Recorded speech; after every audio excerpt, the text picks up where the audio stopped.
All right. Hello, Math 10s. We are beginning Unit 4 of 5. That's right, we're on our second last unit of the year, which is exciting. This unit is titled Relations and Functions.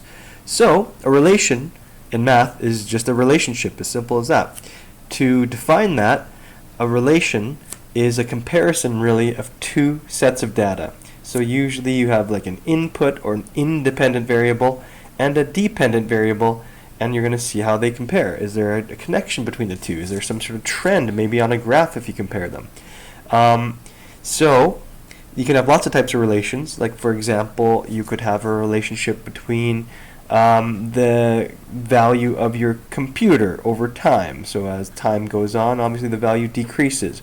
Or if you're going to buy bulk candy, there is a relationship between the weight of the candy and the price. So the weight is one variable, one set of data. The price is another variable, another set of data. You could have a relationship between any two things. Sometimes there's going to be no connection at all. Sometimes these two sets of data will produce a nice little trend. What's another one? There's value maybe of, a connection between the amount that you get paid for your salary and your years of experience, for example, in a particular field. So, how can we represent relationships? We do that a bunch of different ways in math. Like I said, I just described a bunch of examples in words, so that's totally fine. That's one option, just use your language. You could make a table of values or a set of ordered pairs. So this is I think these are really the same thing. So here's an example of a table of values that you would have done even back in junior high, and it's the exact same set of ordered pairs. Notice how they're the exact same. You have your independent variable, aka your input. This is what you're putting in, and it spits out an output, or a dependent variable. In other words, this side depends on what you put in. That's why it's called the output or the dependent variable. So x is always going to be your independent, y is always going to be your dependent. And notice that if you put them in a table of values or ordered pairs, they're the same. If you were to just draw a line down the middle of the ordered pairs, you would notice you have a table of values. So really these two things are the same thing. So you could describe a relationship in words or use a table of values or ordered pairs. With a table of value or ordered pairs, though, it's kind of hard to see if there's really a connection between the two of them. You kind of have to interpret this. So although we use these a lot, by the time we're in high school, we're going to start using them less and less, I would say, and get more to equations. Those are very important. Like, this is an equation, y equals 2x plus 1. And of course, a graph.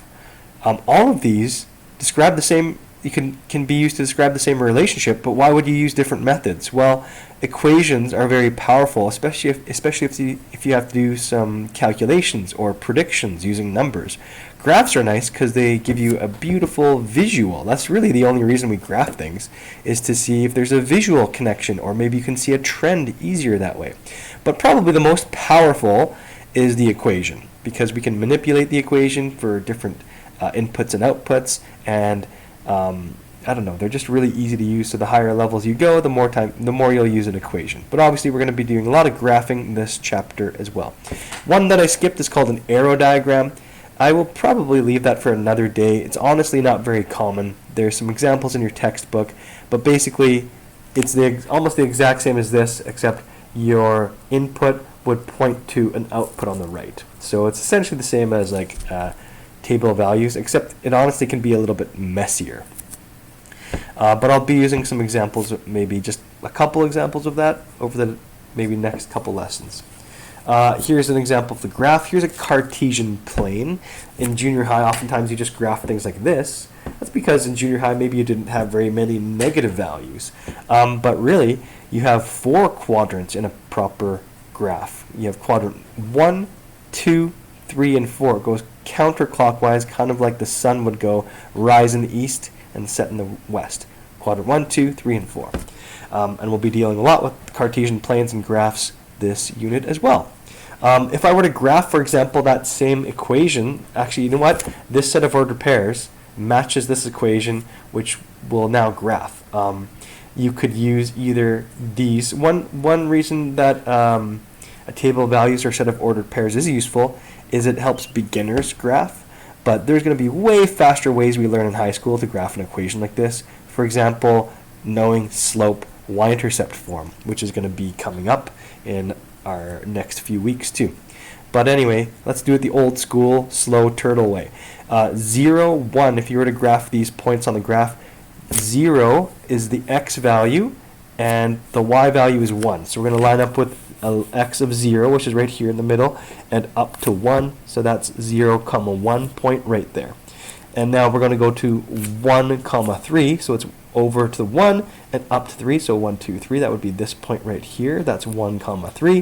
Then we're going to do 2, 5, so right to 2, and when it's positive, you go to the right, by the way, for the x value, and when it's positive for the y value, you count up. If it were ever negative, you would count left or down. 3, 7 would be right here, and 4, 9 going to be way up here. Notice that this follows a nice little linear trend. It would be a straight line if you were to connect these. If you ever connect the dots, we call that a continuous graph. If you're not supposed to connect the dots, it's called discrete. Do not connect, discrete. Connect, continuous. Nice how they start with some alliteration there.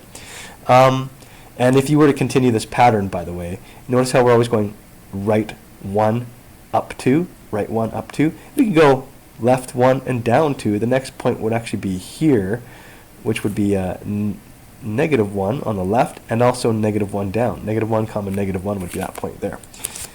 Okay, anyway, the whole point of that was just to refresh your memories and let you know that you could describe any relationship in a variety of ways. Just use words, make a table of values, an equation like this, and do an ordered pair. By the way, notice that if you were to put in any of these inputs into the equation, let's just pretend we use the number 3. You should get an output of 7. That's how we make a table of values. So imagine you put 3 in for the input. 2 times 3 is 6. When you plus 1, you get a y value of 7. And that works for all of these input outputs. Okay, so there's what a relation is. It's a comparison of two sets of data.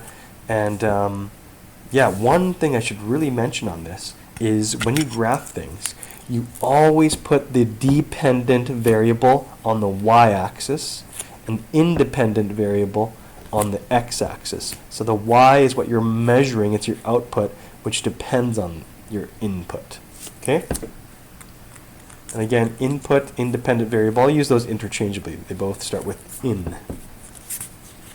Okay, so part 2 of today's lesson, nice short lesson, is just doing another kind of real-life example.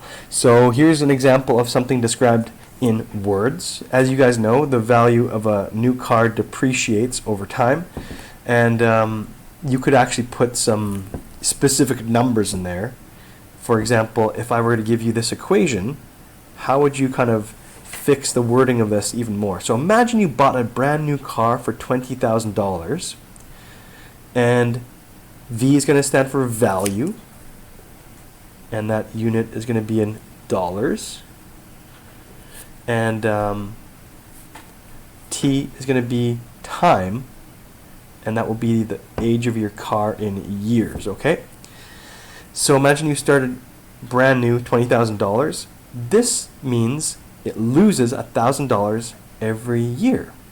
So after 0 time has passed, imagine you put a 0 in there. 1,000 times 0 is still 0, so it's still 20,000. When it's brand new, it's going to lose no value. It's still worth $20,000.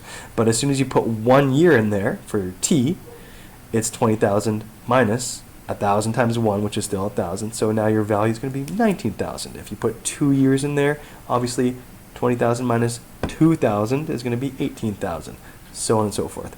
As a little skill testing question, when would this car be worth nothing?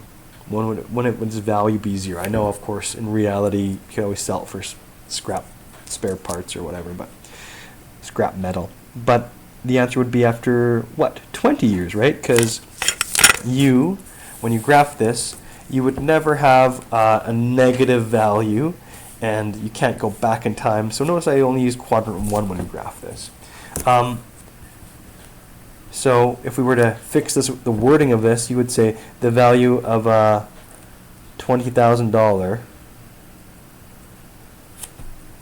new car depreciates $1,000 instead of over time. These are your two variables, your two sets of data, value in money and time in years. But let's just say $1,000 per year over time. Okay? So there we have a relation described in words. There it is as an equation. And of course, hopefully when you start seeing equations, to get to higher levels, you're going to interpret what that means. Here we see the starting value. It's like your fixed cost. Later on, we're going to learn this is something called the y-intercept. Your constant term is always your y-intercept. And this part right here, the number in front of the variable, later is going to be your slope. And you would have learned a little bit about slope in junior high. It's your rise over your run, your change. It's in other words, it's your rate of change. And this is changing $1,000, negative $1,000 every year. Okay, by the way, just so you know, the same equation, if you just change it to x and y instead of v and t, would still look like that. Okay, so how would you graph this? Well, you doing it the slow way, you could make a big table of values. Time is your input or independent variable, and your dependent variable would be your value, right? And it's really important you get this right. Doesn't the value of your car depend on age of it? You can't put this backwards. You can't put v here and t there, because time doesn't depend on the value of your car. That would be really weird. You'd be messing with the space-time continuum if time depended on how old you, on the value of your car, I should say. That'd be really weird. Anyway, you could say, okay, like after 0 years, you plug in 0 in there, like I said, your value is 20,000. After 1 year, it'd be 19,000. After 2 years, it'd be 18,000. So on and so forth. Oops, that's one too many zeros. And you could go down the list until you get to, of course, where the value of your car is worth 0. But a faster way is learning this a bit later on down the road, you're going to see that, oh, this is the y-intercept. That's where it starts. So your first point on the graph is there, aka this is 0, 20,000, which is this point over here, 0, 20,000. And then you could graph your next point. After 1 year, it's going to be worth 19,000, and so on and so forth. Or later, you're going to learn how to apply this slope. You would realize, oh, it's negative 1,000 every 1 year, so it would give you the same points on this graph. Anyway, so I'm not going to do this whole thing. After 2 would be worth 18,000. That it was a little bit neat when I set this graph up, but not incredibly neat. I'm just going to skip a few points. Do some of the major points. That looks roughly okay, but in the interest of time, I want to wrap this up. So, if you actually took your time and measured this out, you would get a linear graph that looks something like this. If you were to graph this on a graphing calculator, which we're going to learn in the coming lessons, it would look like that too. Obviously, I missed a couple points because I didn't actually measure up the scale of this thing properly. But it's going to look something like that. Notice that if you describe this, notice that the value of your car decreases over time as your time increases. And hopefully you predicted after 20 years your car would be essentially worth nothing. Anything else I want to say about that? No. Your last point here would be after 20 years, if you kept this pattern going, it'd be worth 0. 20, 0 is your t, v point over here. Time is 20 years, value is now 0. And really, of course, this graph would extend, but in reality, in the context of this question, can you actually have a negative value? Probably not. Can you also have a negative time over here for this part of the graph that I extended? Probably not. So in reality, this doesn't actually extend. Anyway, there was our intro to relations or relationships in math. As we said, we can describe relations in a variety of ways, words, but most importantly, equations and graphs. I mean, words is important because it's nice to be able to actually interpret what the math means. So equations and graph being probably the most important of the two that we learned, and we saw kind of a real-life word problem, modeling at least a real-life problem. So hopefully that made sense. Good job, guys. If you have any questions, please let me know. God bless.